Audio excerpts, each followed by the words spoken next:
Let's talk about the best way to walk on thin ice as you supersize and grow your business. Sharon Horne-Ellstrom here, and our idiom or expression today is to walk on thin ice. Now, this is an idiom and an expression I've heard my entire life. I grew up in Wisconsin, and of course, we have winter and we have ice and thin ice, and everybody's warned that you don't walk on the ice until it gets thick enough to support your weight. So at least 5 to 8 inches before you walk on the ice or skate on the ice, and then a foot to 2 feet, depending on where you're living, if you want to drive your vehicle on the ice. Yes, we do that here in Wisconsin as well, to go ice fishing and things.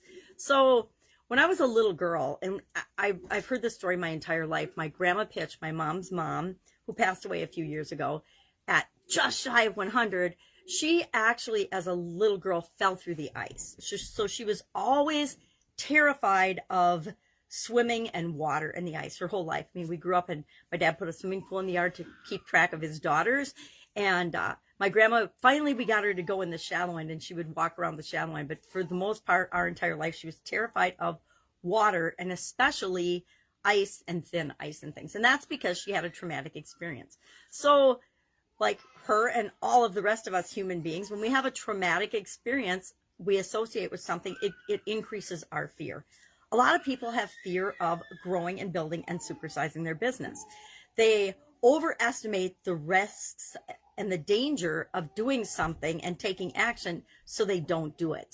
So they wait and they procrastinate and they wait for perfection and they overthink things that if they would just take action and do, they would realize that speed is what prevents us from falling through the thin ice. If you skate over thin ice, my ex-husband used to water skip snowmobiles, which I thought was terrifying. But if you get enough speed, you can skip over the water and you don't sink your snowmobile. And so I learned that speed and action are the counteractor of danger and risk in certain situations. So we still want to do our homework. We still want to do our due diligence. We still want to make sure we're making sound, smart business decisions, but we also don't want to get frozen with analysis paralysis. We don't want to get stuck not taking action, not doing things because of fear or doubt or worry or uncertainty.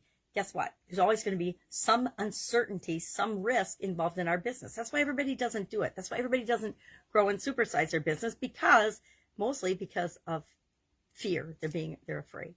But walking on thin ice is doable if you hurry up about it. If you skate over thin ice, you're less likely to fall through than if you clomp slowly across the thin ice. Anyway, we could talk about ice for hours, I would imagine. I would love to know your experience with this particular idiom or expression. I have used this expression in my life and in my corporate career as well as my businesses to remind myself and other people that although it feels like we're doing something dangerous or risky, we're really not walking on thin ice because we've done our homework, we've done our due diligence, we've got systems and processes and procedures and insurance and things in place that prevent us from taking on too much risk.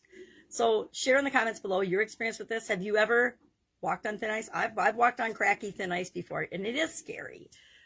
But the faster I got over it, the sooner I forgot about that situation. The same is true of our businesses. The faster we take the actions that move us in the direction we want to go, we forget all about the fear and the uncertainty because we successfully did the thing that we wanted to do. All right, have an awesome day. I will, of course, be with you tomorrow with another winter or Christmas or end of the year related idiom. My little Rudolph bear and I will be, I don't know if he's, I got to name him. Name for the bear. We need a name for the bear. Whoops.